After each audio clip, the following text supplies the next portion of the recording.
In this video, we explore the timeless wisdom of Tao verses 17 to 24. These verses guide us to embrace humility, let go of attachment to material possessions, stay present, embrace vulnerability, and cultivate inner peace. They remind us of the interconnectedness of all things and invite us to live with wisdom, compassion, and harmony with the natural world. Chapter 17. The very highest is barely known by men. Then comes that which they know and love. Then that which is feared.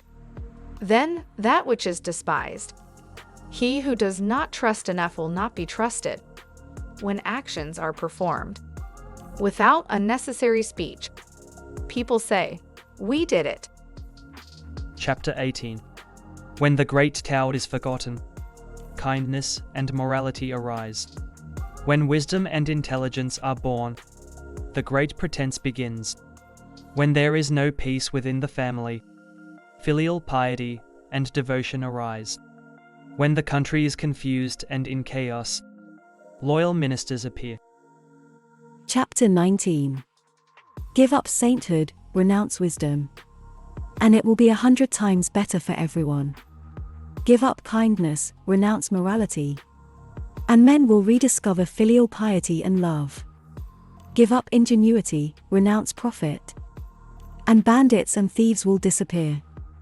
These three are outward forms alone, they are not sufficient in themselves. It is more important to see the simplicity, to realize one's true nature, to cast off selfishness, and temper desire. Chapter 20. Give up learning and put an end to your troubles. Is there a difference between yes and no? Is there a difference between good and evil? Must I fear what others fear? What nonsense. Other people are contented, enjoying the sacrificial feast of the ox. In spring some go to the park and climb the terrace, but I alone am drifting, not knowing where I am. Like a newborn babe before it learns to smile, I am alone, without a place to go. Others have more than they need, but I alone have nothing. I am a fool. Oh yes, I am confused. Other men are clear and bright, but I alone am dim and weak. Other men are sharp and clever, but I alone am dull and stupid. Oh, I drift like the waves of the sea, without direction like the restless wind. Everyone else is busy, but I alone am aimless and depressed. I am different. I am nourished by the Great Mother. Chapter 21. The greatest virtue is to follow Tao and Tao alone.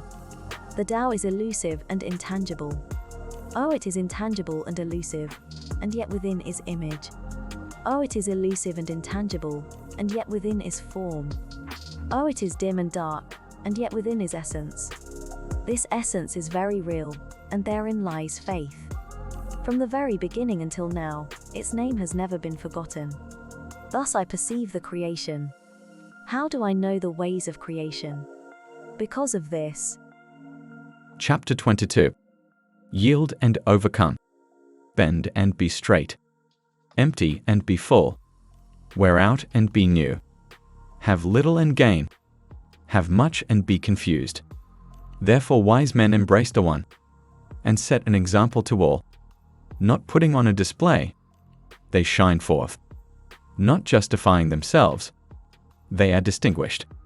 Not boasting, they receive recognition. Not bragging, they never falter. They do not quarrel, so no one quarrels with them. Therefore the ancients say, yield and overcome. Is that an empty saying? Be really whole, and all things will come to you. Chapter 23. To talk little is natural. High winds do not last all morning. Heavy rain does not last all day. Why is this? Heaven and earth. If heaven and earth cannot make things eternal, how is it possible for man? He who follows the Tao is at one with the Tao. He who is virtuous experiences virtue. He who loses the way feels lost. When you are at one with the Tao welcomes you. When you are one with virtue, the virtue is always there. when you are at one with loss, the loss is experienced willingly. He who does not trust enough will not be trusted. Chapter 24. He who stands on tiptoe is not steady. He who strides cannot maintain the pace. He who makes a show is not enlightened. He who is self-righteous is not respected. He who boasts achieves nothing. He who brags will not endure. According to followers of the Tao, these are extra food and unnecessary luggage. They do not bring happiness. Therefore, followers of the Tao avoid them. Thank you for joining us on this journey through the Tao Te Ching, exploring verses 17 to 24. We hope that these teachings have inspired you to cultivate inner wisdom, compassion, and peace in your life. Remember to reflect on these lessons and integrate them into your daily practice. Let us strive to live in harmony with the natural flow of things and embrace the interconnectedness of all life. Thank you for watching, and may you continue to journey towards greater understanding and fulfillment.